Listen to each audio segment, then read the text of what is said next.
In this lesson, we'll create the fan turbines for our jet engine. Okay, so at this point now we have our main front part of this nose area that's been built up. So now we just need to build up some turbines, some fan blades, to actually fit within here. So to do this, we're actually going to use a series of cloning and duplicating techniques. So the first thing we need to do is start with a simple object, a single object, that we want to act as one of our fan blades. So in this case, I'll just use something very, very simple, like a polygon cube.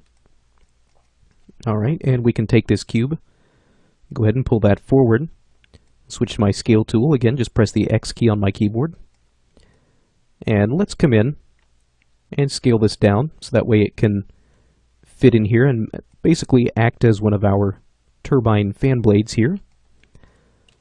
And again, let's get in a little bit tighter on this. I'll make sure that it fits in pretty well in here. So maybe just scaling this down. Might take a little bit of massaging to get this to fit properly in here, but that shouldn't be too difficult. Alright, we can come in here and tag some of these points as well. Maybe pull some of those up again so that way it fits a little bit better just within this little recessed area. Okay, very nice. So beginning part of a fan blade, let's go ahead and also just tag one of these polygons up here. Just press the U key on your keyboard.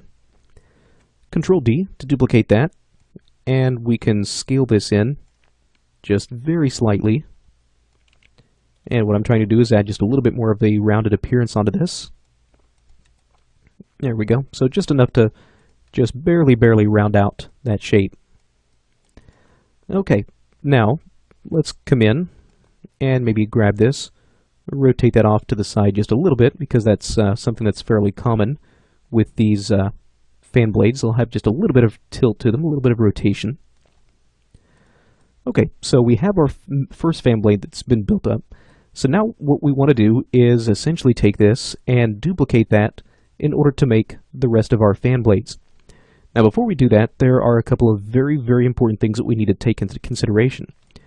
Number one is if I select this piece of geometry and let's turn off the COG to make sure that the proper center point is being displayed, you can see that the actual center of this object is really just kind of right in this general area. Now whenever it comes to actually duplicating objects around a certain object or a certain direction, we want to make sure that the pivot point or the center point is in the proper place.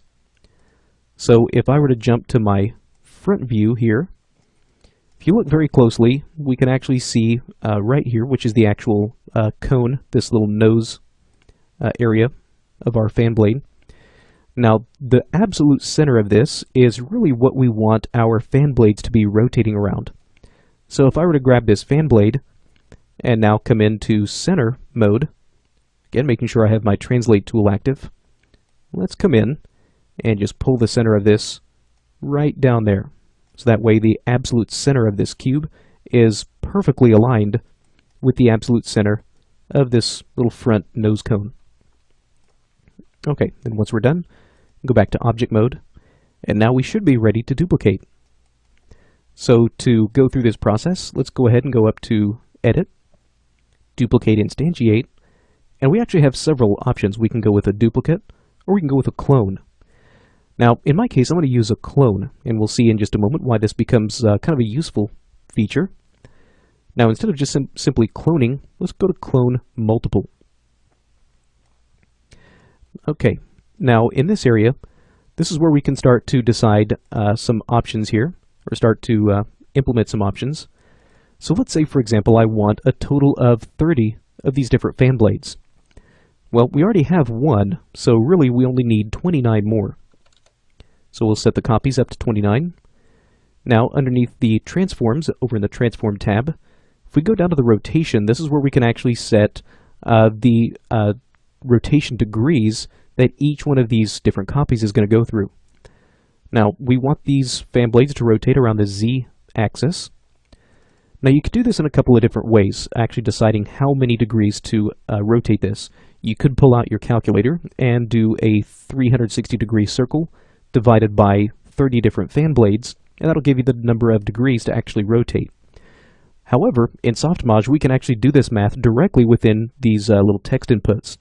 So instead of having to decide this out, we can just simply tell it 360 degrees divided by 30 fan blades.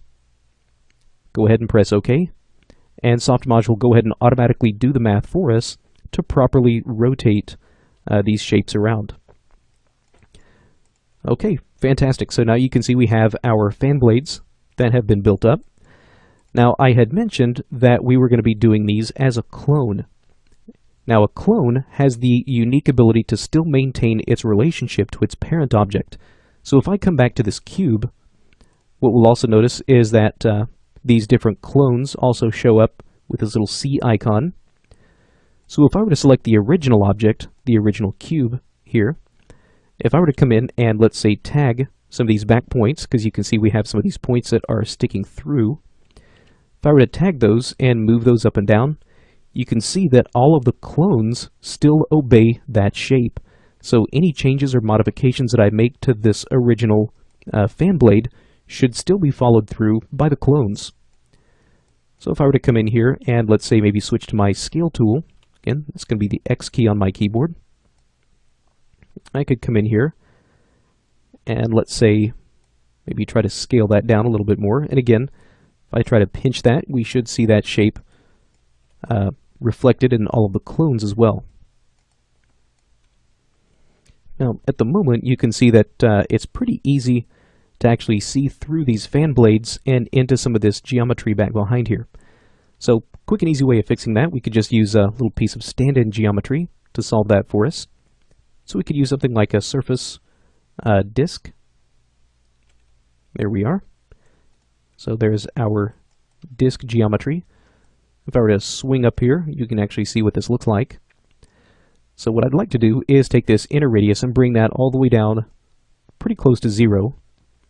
And as far as the number of subdivisions going through here, we can adjust those.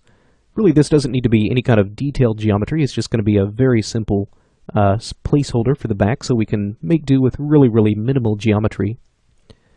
Go ahead and press the C key on my keyboard and rotate this up 90 degrees. And now just pull this forward and just sort of scale that down and tuck that down inside there. So now that can act as sort of a backing piece to actually block any sort of visualization or any kind of sight of these other pieces and other holes through these fan blades that we might otherwise be able to see. Okay, so that's a look at how we can start to take our multiple or our various objects and begin actually using some of our duplication options to very quickly make a whole series of them.